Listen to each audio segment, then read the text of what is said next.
Hi, I'm Bug Hall, and you may remember me from such TMZ articles as Bug Hall arrested for huffing duster. There's the mugshot in case you've forgotten. Just kidding. I'm not going to edit this video. It's just a conversation between me and my phone. Um, First of all, why did it take me this long to publicly say anything about it? At first, it was mainly because I didn't want to turn this into a sideshow. I didn't want to use this as an opportunity for publicity, and um, I I knew that if I did ever come out and talk about this, I wanted to just tell the truth, and the truth actually took some time for me to work out. So here we are, 5, 6 months later. This is the longest 5, 6 months that I've gone without working since I was 8 years old. I've just taken the time to talk to a lot of people that I consider wise. Some good friends of mine. Um, they've been generous enough to lend me their time and lend me their ears and help me work through my own thoughts on this. So yeah, so I grew up in Texas, a normal kid. Um, and what very few people, nobody at the time certainly knew, was that my biological father had been sexually abusing me for a long time, for a few years. He eventually went to prison for those same crimes against someone else's kid. Um, and I just went on with my life. And then Steven Spielberg was casting for a movie called Little Rascals. Some of you might have seen it. And as you know, I got the job. I had never auditioned for a movie before. I had a big open call. I grew up watching the original Our Gang, and I had a pretty good alfalfa impersonation, and I cut my rat's tail off. It was the early 90s. And I went in and got the job. So I remember at the time, even kind of consciously, I remember thinking, like, I felt liberated. I felt like I had been removed from, the kind of horrors or the emotional distraught I had over where I was and what I had been through. And that grew exponentially as the process went on. After all the table reads and the wardrobe fittings and weeks of rehearsal, my excitement just continued to grow and grow and grow. And I remember the very first day of filming. I still have this crystal clear memory. I remember strutting into my honey wagon, which is a big trailer with all the smaller trailer cubicles, for the actors to get dressed in, and it all just felt right. I remember being like, this is exactly where I'm supposed to be, and everyone was so kind and so generous. And I walked to set, the second AD or third AD, whoever it was, rushed me to set.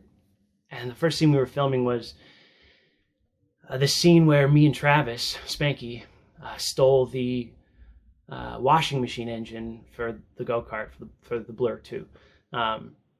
And so I'm in like overalls or whatever, and they put us in the little laundry room, and they close the door, and they start filling it up with bubbles, right? They put in this big tube, and it's just pumping bubbles in. Suds are filling up to here. And I just remember right then, very consciously, just being so overwhelmed with joy. And I remember thinking, this is what I'm going to do the rest of my life. This is all I want to do. I want to just be right here. And that never faded. That's still how I feel about my work. Whether it's acting or writing or my work as a development executive. I love storytelling. But shortly after that day, a week, 2 weeks, I don't really know exactly how long, two men from that set began sexually abusing me. Um, and I've thought a lot about that. I've thought a lot about how these predators have some sort of sixth sense for vulnerable kids, right? Or predators of other kinds, having a sixth sense for just vulnerable people. And I remember feeling very angry. I still remember really being consciously aware of the fact that, at least how I perceived it at the time, 8 years old, that somebody wasn't protecting me, that I was supposed to be protected, and that went on. The abuse went on from movie to movie, from project to project for quite a few years after that, and it's something that I've only spoken about with a handful of people over the years. But eventually I did what I think all children who are victims of sexual abuse, or I guess any kind of abuse, what I've noticed, the pattern that I've noticed, is that they tend to find some sort of alt group of some sort, a group that looks dangerous, a group that's welcoming to anyone. It's kind of like those poisonous lizards in the Amazon, right? The bright colors to warn people to let the other animals know they're dangerous. And I think that's a very common thing. That's just my observation. So for me, for some people it's the goth or the punk rock or the metal groups or whatever. For me, it was kind of I started hanging around with the crew. A lot of these guys are sort of old biker guys, and I just kind of gravitated in that direction. For a long time, I was under the impression that my alcoholism and drug use were a kind of self-medication. Years later, when I was trying to work through this stuff, I am not so sure of that anymore. Now it kind of looks to me more like the process by which I was seeking protection. The price was to do the things that these people do, to be part of the group, and the group drinks and does drugs, and you just want to be part of that safety net, right? That safe environment. And so I got rowdy and for a lot of years I had what people would call what do you call it, disobedience, emotional disorders or whatever. I was always angry and aggressive, and I think that's sort of an exterior thing that kids like I was adopt. So flash forward, the abuse stopped once I adopted that sort of exterior disposition. I guess I was no longer seen as an easy target. But the drug use and the alcoholism continued for a long time. I eventually got sober when I was 24. I was sober for 6 years with no issues of any kind. And during that time, I was doing a lot of introspection and kind of relearning who I was, and a lot of the potential that I had squandered was sort of coming back to me. I was starting to sort of realize what life could be. But I was also realizing that I had a lot of contradictions, moral contradictions in my behavior. Womanizing, particularly, and that was eating at me for a long time. It was really hard for me to work that out. And then I met a Catholic priest. I met a man who was an exorcist, which, to a secular world that just sounds crazy, but he was based out of Oklahoma. He's now in Denver. And within a conversation of him, one conversation with him, I sort of all the pieces came together for me. And I realized that what I had been taught my whole life about what it means to be a man and what it means to be strong and independent and all these things were largely skewed, almost like I had been propagandized for a long time. And the truth was much simpler. The truth was rooted in what morals really are, right? So I converted to the Catholic faith. I'm a Catholic, and that's my original experience. I'm not a big fan of faith-based movies, but and in a lot of those, when people have these come to Jesus moments, whatever, there are always these very strange tears of joy and the clouds part. And, that wasn't really my experience. I was actually, when I realized the truth, I was angry for a little while. I was angry for quite a few months. And the Catholic history and the Catholic faith, the Catholic Church is the most beautiful thing in the history of the world. So there was a lot of joy and happiness as well, but I was angry that I had been lied to for so long. And eventually that anger subsided, and I just embraced my love of this new thing that I found. I wanted to talk about it all the time. I went to Mass every day, and it was really transformative for me.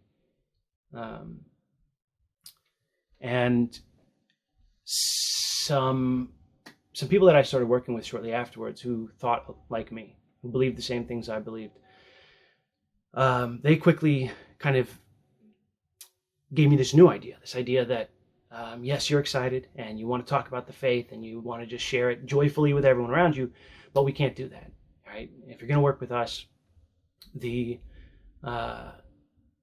all of those truths and any truths that flow forth from that faith have to be a secret. We're fighting a clandestine war. This is the narrative that I was told. We're fighting this clandestine war. Everyone in Hollywood is our enemy, and if they knew who we were, or what we thought, or what we believed, we'd be out. And how can we do any good if we're out, right? If we're cast out of Hollywood, we can't do any good. And I had kind of experienced that. I had to turn down a few jobs because I no longer wanted to, get naked on screen or, do different things that were in conflict with my conscience. And I was okay with that. People go make the movies they want to make, and if my talents and my ability to do the job doesn't match up with what they need, then it's not the job for me.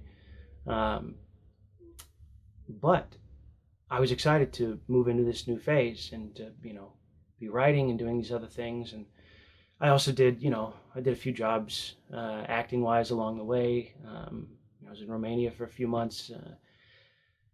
But this narrative, this idea that we shouldn't talk about our faith, we shouldn't talk about what we believe, I really bought it hook, line, and sinker. And the reality is I saw that contention growing, right, in the industry around me. More and more, I started noticing that nobody with what you might call traditional values speaks out in any way. Whereas let's call them the new value system, right? The values that have sort of cropped up over the last 70 years, 60 years. Those are spoken about and expressed and promoted with impunity. They're It's just taken for granted that you can say those things, and that was a difficult thing for me to navigate, and I wasn't happy with it or comfortable with it. Something was irking me about this, and these people that I was working with, kept that narrative up. Clever as foxes, innocent as doves. We're fighting a clandestine war. Yes, we believe all these things, but we can't tell anyone. We can't say what we think about abortion. We can't say what we think about gay marriage. We can't say what we think about trans ideology, or Marxist identitarian politics, or feminism. What else? Critical race theory, whatever. All these things that have sort of permeated into everything in our industry. We can't talk about those things. So be quiet, stay in your place. And it was shortly after that I had my first relapse. And I had been sober, clean and sober for so long, I just kind of shrugged it off as, I don't know what happened. I don't know what that was. It just took me by surprise. Okay, well, let's get up and go to confession, move on. And a year later, it happened again. And I took it a little more serious that time, but I still couldn't figure out what was going on.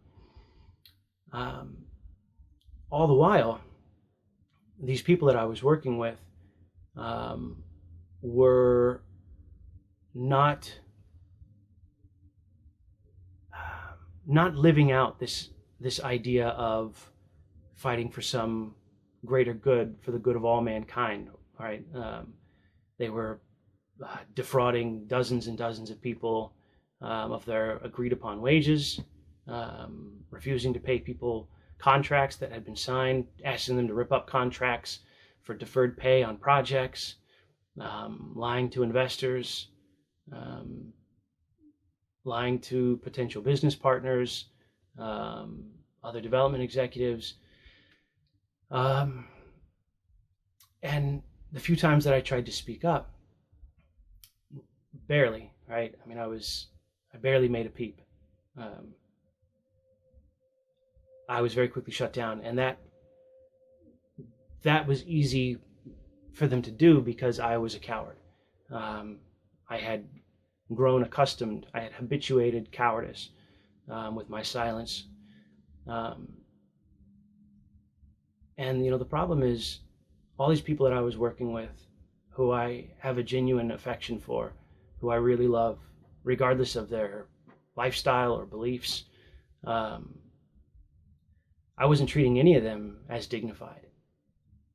Being duplicitous, being subversive, lying, that isn't how you treat people you love. And there's a lot of people that'll use the idea of like, well, if it's not nice, then it isn't love. But I don't really think that's true. Niceness is superficial, right? Love is sometimes hard. Sometimes it just requires the truth, because that's, as human persons with an intrinsic dignity, that's what we're owed, right? Ultimately, you have to think less of someone to be able to lie to them. That should be self-evident. And lies come in the form of silence sometimes too, right? Sins of omission. So as I watched these people defraud people and lie and cheat, and I was growing resentful. And resentment is, as anyone that deals with substance abuse or alcoholism, resentment is pretty much the death of your sobriety. Once that resentment starts brewing, you've already really relapsed, and so it was this resentment that had led to the first one and the second one, and I hadn't caught it. I wasn't aware of it. And it wasn't until these people knowingly invited a convicted child molester to a movie set full of minors, full of children, that it just clicked with me that um, these people are liars. Um, this this child molester was a potential investor, and it was a night shoot, and there were literally hundreds of children on set, and they knew exactly who he was. Um, and even then, I didn't say anything. Um, I didn't do anything about it, and I became very angry. So that anger went on for a good year. I still didn't act on it. I just festered. And eventually they, well, for quite a while they had been defrauding me of my wages and asking me to tear up contracts and for deferred pay and all these different things. And I eventually realized it didn't have anything to do with this clandestine war or, waiting until we're Marky Mark or Mel Gibson, and then we can come out and tell the truth and do these things and fight for good causes. It just had to do with money and status. That's what they wanted. And no matter how far you get in life in regards to money and status, there's always more you can get. And I realized that I had been lied to. I realized that none of this had anything to do with niceness or a clandestine war, building the idea that all of these various people that we were working with, all our different relationships, that they were, these sort of secret enemies, right? And us versus them mentality, building one monolith out of everyone on the other side, a Leviathan to fight. I realized that that wasn't true in this context. But here's the catch. The resentment continued. As I went on and decided to try and do my own thing, the resentment continued. The relapses had increased in 6 years. It ended up being 6 relapses, and they were getting closer together. Now, after all this time of thinking about it and really meditating on it and figuring out what happened, I realized that I was the problem. It didn't have anything to do with these people. It had to do with my own silence and my own cowardice. The line between good and evil runs down the center of every human heart. And when you don't accept that, you don't face that, you scapegoat. I think that's where that piece about remove the mote from your own eye before worrying about the splinter in your brother's. I think that's really a warning, more than it is a practical teaching. I think it's just kind of a warning. What happens when you don't do that? Well, you grow resentful and you scapegoat.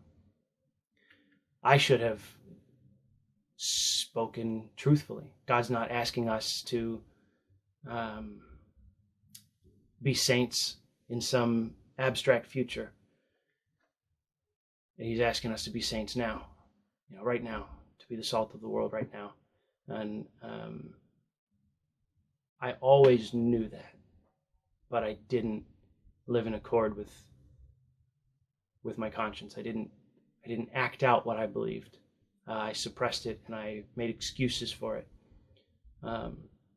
So I'm sorry to anyone that I ever had a dishonest conversation with, or anyone that I was duplicitous with, or subversive, anyone that I could have very easily just had honest conversations with. Genuine person-to-person conversations, regardless of what they might have thought of my beliefs, right? Because that's the price of a relationship. The price of a relationship, the dignity owed to them is that they get to make their own decision about what they believe and what they think about you.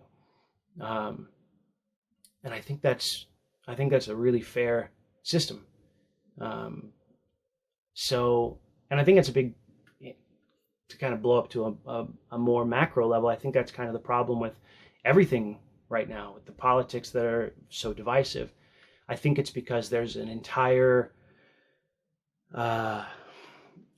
wing who accepted this idea that they were supposed to be relatively quiet, and that personal beliefs are supposed to be personal and not spoken openly. And you know, it's like we were playing a game that no one else was playing.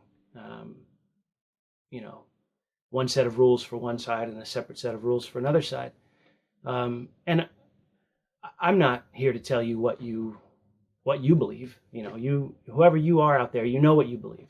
I think we can all at least consciously recognize that media and film and TV, that there is definitely a value system that is promoted actively, right? I mean, I think that's the backlash with, any of the there's, the feminist thing, for instance, where, oh, they don't want to watch this movie because there's women in it and they hate feminism, or they hate women, well, no, it's an obvious propaganda of the feminist ideology.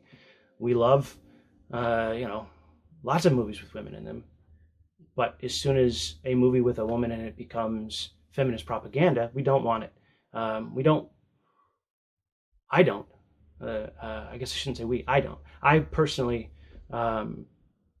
just so you know where I am, I'm best I could describe it as a medieval moralist, right?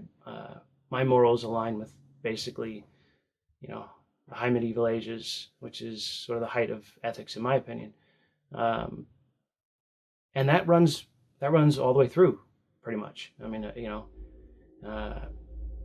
it doesn't matter what the Times say about it. I don't care. I like those conversations, though. I think that's kind of the big problem, is that those conversations aren't being had with any kind of honesty for most people. It's just kind of this like don't ask, don't tell policy, and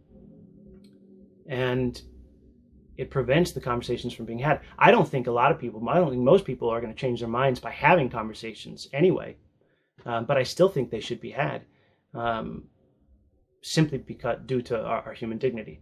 I think for the most part, how you live is what you're going to believe. Belief is very, very much so rooted in the will. When I converted, I was a radical progressive and believed the party line, so to speak. And when I changed my mind, it was because I saw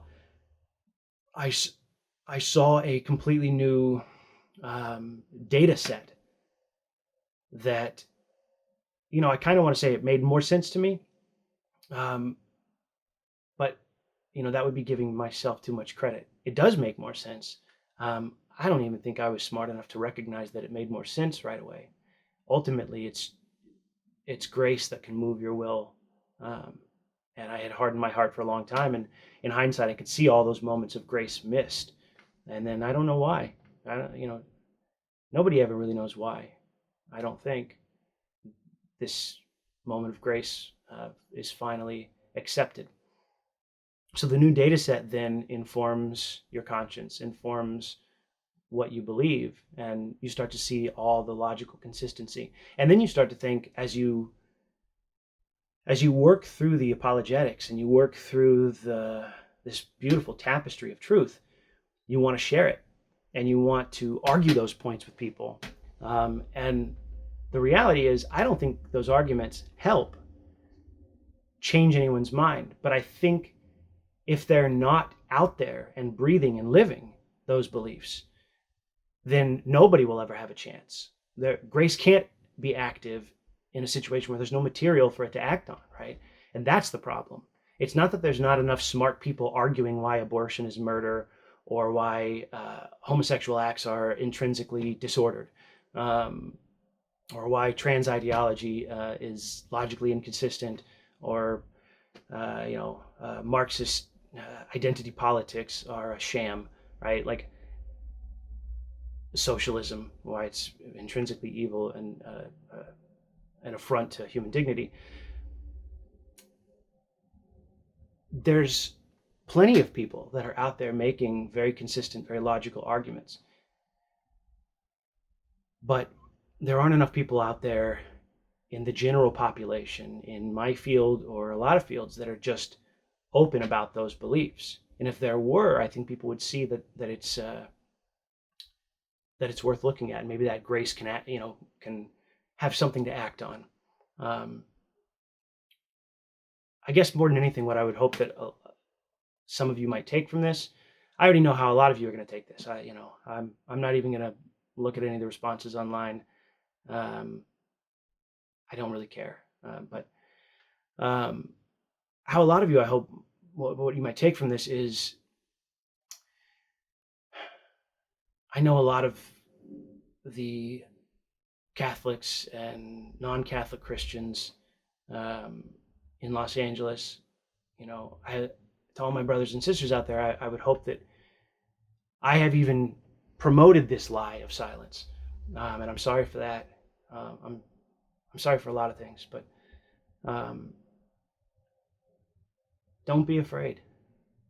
It might not even work out to your benefit. I suspect it's not going to for me. By benefit, I mean worldly benefit, financial gain or popularity or success or whatever your metrics are. Everyone has different attachments. My attachment was I loved my job. I was madly in love with my work. It's the only thing that kept me sane when I was a kid. All the things that I went through, all the horrors that I experienced, I never associated those with the work. The work was, in a way, kind of my safe space. It's what protected me psychologically, because I loved it so much. And so I didn't speak up because I didn't want to lose that. Let's face it, it's the coolest job in the world. I think a lot of people who aren't even in the industry would agree with that. It's one of the highest competitive industries that you can find. And people want to do it. People want to go make movies and TV shows and tell stories. Everyone has stories to tell. It's a really cool job. And I've spent 30 years now not just loving it and doing it, but also growing in that skill set, reading dozens and dozens of books on story theory and interactions with writers and how to deal with people and how to build projects together. It's fun. And the idea of doing something else was just impossible for me to even grapple with. To roll back, I know how a lot of people will respond to this and respond to anyone else that, right now at least, that comes out and decides to start living with integrity, living, aligned with their conscience, openly. And I would just say to those people, don't be afraid. There are a lot of people who, at least the kind of the louder minority, who will say, you're on the wrong side of history. And a lot of people with my moral beliefs would say the same thing about abortion or anything else. We can sling that mud back and forth at each other, and it doesn't really do any good. But at least from my side of things, it's also irrelevant. Maybe the world ends tomorrow, in which case, I would be on the wrong side of history. Maybe the world ends in a million years and things swing back towards people living in accord with the natural law and basic human dignity and morality. In which case, all the propagandists in Hollywood will be on the wrong side of history. Ultimately, it's irrelevant, though. History is destined to be a footnote. right, to eternity. One one note in an infinite symphony, just one single note. So I've decided I want to live for eternity. My wife and I, my wife, my wife is the most amazing woman in the whole world. I learned so much from her, and to have somebody who embraces you and supports you um, and loves you no matter what is the most empowering thing that you'll ever have. Um, that's how our Lord deals with us in a lot of ways, so long as we're aiming for an ideal, right? Look, we're gonna fail, and you hear hypocrite a lot nowadays. All these hypocrites, and I think there's two. I called those people that I was talking about earlier. I would refer to them as hypocrites often, and there's a difference between aiming for an ideal and falling short repeatedly, and never giving up on the ideal, and then promoting an ideal and even enforcing an ideal that you have no interest in living yourself, right? You have no interest in pursuing personally, and that comes back around to that idea of the line of good and evil running through every human heart, right? I have an ideal. That's my judge, because ultimately every ideal is a judge, and I think that's the moralists all understand that. They might have different ideals. Those ideals might vary drastically. I would disagree with probably most conservatives on. They would consider me a radical, right, in regards to contraception or divorce, the grave evils of divorce. But I think the other side of the equation, the propagandists on the other side, and we're all propagandists to a certain degree, right? We all have bias. It's just up to each one of us individually to work on that, root that out. But what it looks like to me is that they don't want an ideal. They don't want any ideal. They want to deconstruct ideals, because if you let me have my thing, whether it's harming me or not, or whether it's harming other people, if you let me have my thing, then that means I'm going to let you have your thing. And looks to me like the unspoken thing. I think that's why the culture in Hollywood has become so rotten to the core, right? Why the Me Too movement had so much steam behind it. And Hollywood tends to draw people who are, narcissists, right? People who are intrigued by power and control. Storytelling is a powerful thing in itself, right? And so even the idea of wanting to tell great stories is a kind of control. I mean, there's a certain amount of, I want people to know me. Is every story has the storyteller in it. So Hollywood draws those people, and I think those people, without a value system, those people become as corrupt as you can be. I think politics are a lot like that too, right? And so I think that's why those two realms have become so divisive. At least nowadays, I don't remember when I was a kid how contentious it was. I was of the same mindset as everyone else. They spoon fed me my beliefs, and I believed them, and I never thought about them, and so I don't remember what anyone said about other things. It wasn't really in my purview. So I don't know if this is new or if it's always been like this. Now it's like, it's at the level of like witch hunts, right? Like, I had a potential business partner. I was going after some rights on a project, and this woman came in, and she had looked me up and realized that one of my investors was a Republican, right?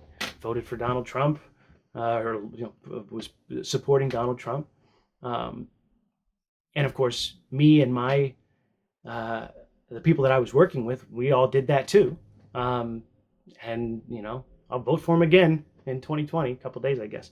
Um, but you can't talk about those things, right? And she laid into, I know who you are, and I know what kind of people you are, and I would never work with you kind of people. And then you got absorbed.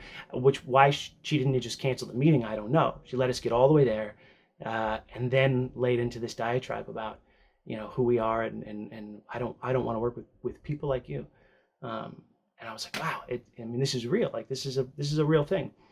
Um, and I don't know how long it's been like that.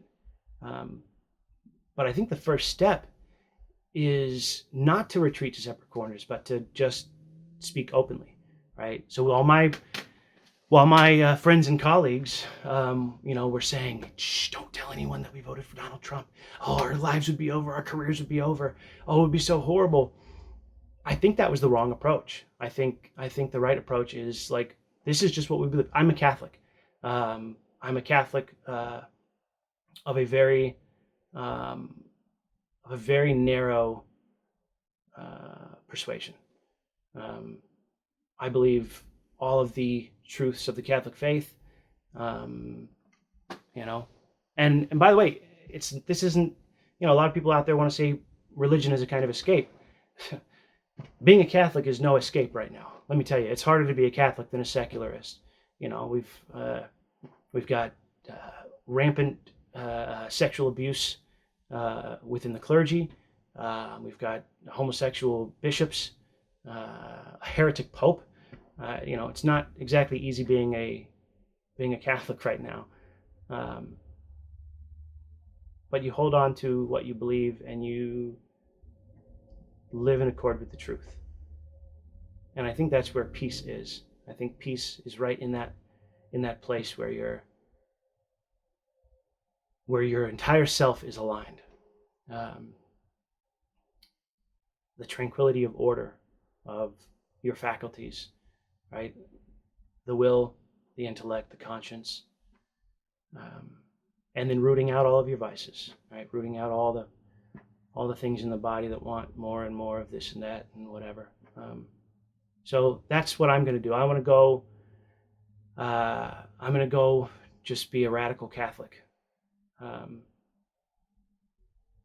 Disappear to the Midwest and get a farm and just spend every day with my children. Um, that's what I need to do for me, for my sobriety, um, because right now I know that I'm more than cancelable. Although I'm canceling myself, so gotcha, cancel me now. Um, and that's what I was afraid of. That's what I was afraid of was just being honest and what the consequences might be. Meanwhile, right now, today, in this day and age, there are places in the world where if you're honest, uh, as a Catholic, as a Christian, you will be killed. Um, Look that up. I mean, that's in the last, I don't know, I think like 10 years, and this is a guesstimate of the number I saw probably a year or something ago, but in the last 10 years, it's like 2.5 million Catholics and Eastern Christians have been killed for their beliefs. And I'm too afraid to lose a neat job. I think that's pathetic. Um, I think it's pathetic, and I think that it doesn't merit any grace. So I'm gonna go be a radical Catholic. I'm gonna hang out with my family, um, and for the first time in since that first day on Little Rascals, for the first time since then, I don't know what I'm gonna do for a living, um, and that's very scary. But it's also exciting, um, liberating in a lot of ways. So, if any of you have any ideas, let me know. Um, I want to end with a story because I talked a little bit about the sexual abuse that I experienced through my childhood and the horrors of that. Um, and when you're a kid, you learn to stop thinking about it, but when you're a kid, you think about it. Think about it, and um,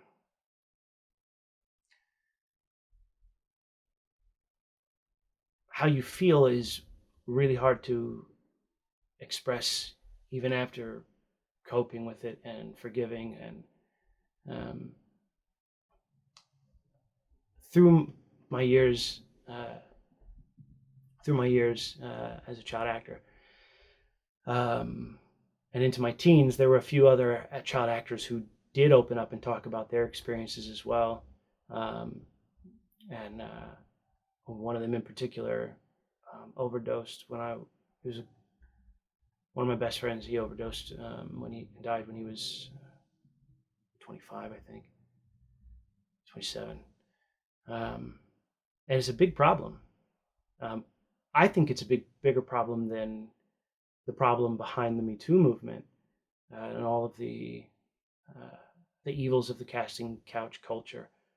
Um, Now, I don't want this to get conflated with the QAnon thing, because I think that has more of a disservice to raising awareness of this problem. And I think it's strange, though, that it's there were a few times over the years that I wanted to express this part of my history and my past, and to see if I could find a way to right some wrongs. First of all, I've worked to reconstruct those memories, and I have a deep fear of the wrong person ever being accused, and I don't have a clear enough memory from any of the events from my childhood to definitively uh, point to any particular person. I've gone through IMDb, and I've tried to reconstruct the truth around all of my horrible experiences. But if even one wrong person were accused, that would be uh, unbearable for me.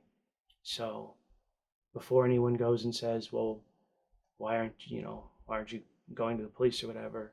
That's why. Um, and if that ever changes, if I have ever suddenly become crystal clear on any of these predators or who any single one of them were, rest assured I'll have no problem taking that step. Um, but I think it's strange that it's still a subject that is. It looks to me like it's a subject that's kind of mildly mocked. When Corey Feldman, who I worked with, when he opened up and talked a little bit about what happened to him, and quite a few child actors have actually come out and said things, and it just tends to get brushed under the rug. It's in the media for a day and then it's gone, and I think I don't know what that means. I think that's a problem. Um, uh, I think that's a problem, and I don't know. I don't know why that is. I don't know why. I don't know if it's a taboo subject that makes people uncomfortable. I don't know if it's because the percentage of people who are aware of it is a high percentage, um, kind of like the casting couch culture in Hollywood. It was just universally known. I mean, when I was 18, uh, I remember people talking about Kevin Spacey and his problems, right? So I mean, um, I would like to see. I would like to see an awareness of this issue become uh, an acceptable narrative. Um, I would like to see people coming out and talking about it. I don't know what to do beyond this video. Maybe something will come to me. I don't know. If there's anyone out there who runs any kind of programs that deal with this, or that try to raise awareness of this, or even in a broader scope, child sex trafficking, which, because of my experience as a kid, that's something that I've had an interest in studying and looking into, and the numbers are uh, appalling. mean, the numbers, the fact that it's not in the media every day is wild. Um, so, anyways, yeah, I'm gonna go. I'm gonna go off and do my own thing, and that's it. You know, I want to end with a quick story, and then I'll let you go back to whatever you're watching, whatever you're doing. Um, when I was in Vermont working on a development project. I was out there for a few days. I was meeting with a friend of mine who's a talented development executive, and we had been good friends for a long time. And he had a writing partner that had found this TV idea adapted from a book, and so I was out there working with them for a few days on it. And after a bunch of days of talking through the characters, and it's a very personal thing when you do that, and it's a very bonding experience. Um, it's easy to have great affection for the people you work for in my industry because you're really bearing yourself to them in a lot of ways. Um, so after it was all wrapped up, we were out at some pub. And I was having a burger, and this guy had a few too many drinks, and we got on the subject of existentialism, and God, the existence of God, came up. And as per usual, I was silent. I I was a coward.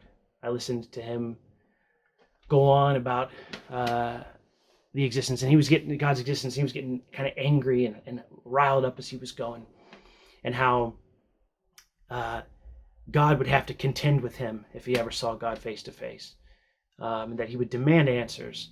Uh, and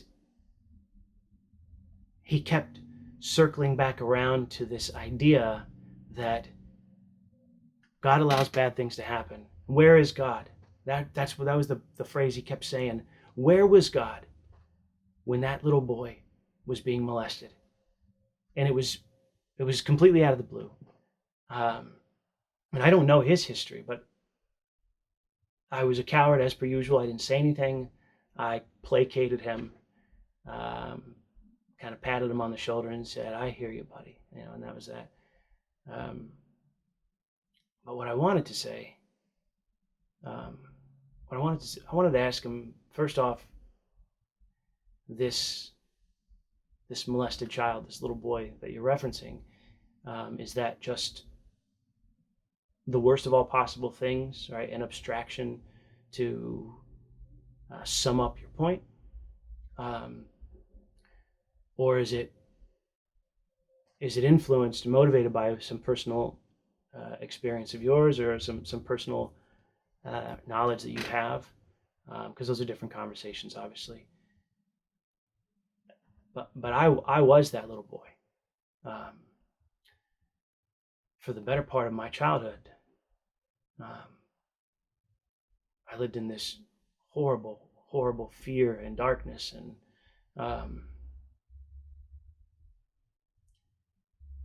I don't ask God where he was. I don't. I know God, and I know where he was. He was right there with me.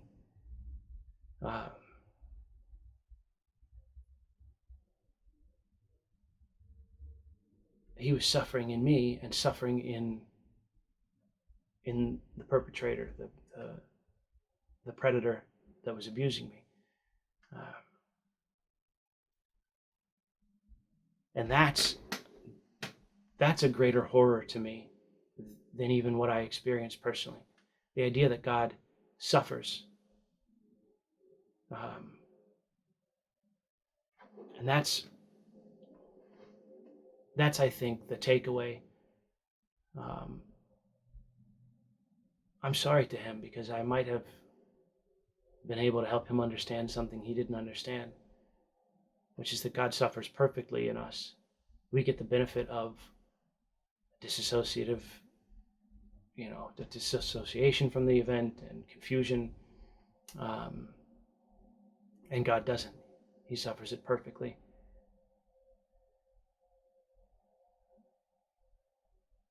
So I don't wonder where he was. And the reason he suffers it is so that our suffering can be redeemed. So that there's a place where that suffering can become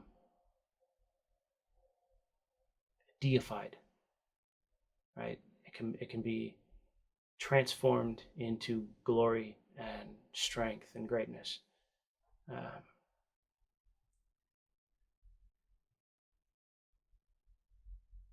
So today's the feast day of Christ the King, which is a fitting time for me to make this video.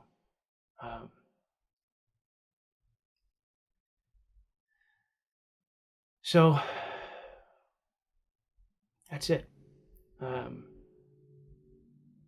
That's all I have to say about this. And to all of my friends and colleagues who might see this video or hear about it and be confused or angry or saddened or feel betrayed, I really do love everybody. I don't have any hatred for anyone. I have a lot of hatred for ideas. I think there are some really horrible, evil ideas that have hurt so many people.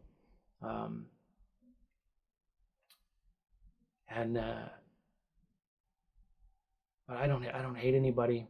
I already know I'm going to get all the obias, the phobias, the transphobia, and I'm going to be called a racist and a sexist, and I've seen all the labels that can be thrown out, and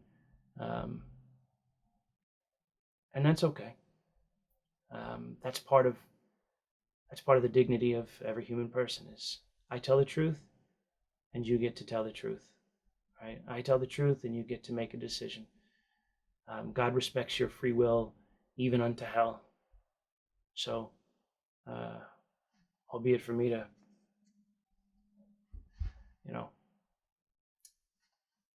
not do that, that wouldn't be. I don't think that wouldn't be the right thing to do. So, anyways, this is taking a little out of me, and I'm going to call it now. But is there anything else? Because this is it. I'm out after this, so I'll make sure I've said it all. I guess that's it. If you're Catholic and you'd like to pray for me, please do. And if you got good vibes for me or happy thoughts or Protestant prayers, I am grateful for the sentiment. I don't believe in the efficacy of any of those things, but I am grateful. I'm grateful to have you think about me and wish me well. So, and I wish you well. And I'm excited. I'm gonna go be a radical Catholic. And that's what I wanted to say. One of the seeds that started this. There are no examples of silent saints. How is that not immediately evident, right? There are no silent saints. No one was canonized because they snuck around and were secretive about their beliefs. There aren't any. And you can say the martyrs and the underground church during the Roman persecutions. I'm not talking about secretly going to mass. I'm talking about speaking the truth when the opportunity presented itself. That's all the saints. All of the saints were extremists. All of the saints were radicals. You hear the term radicalization a lot, and in some religions that means you become a murderer. Radicalized Catholics become saints. So, Viva Cristo Rey.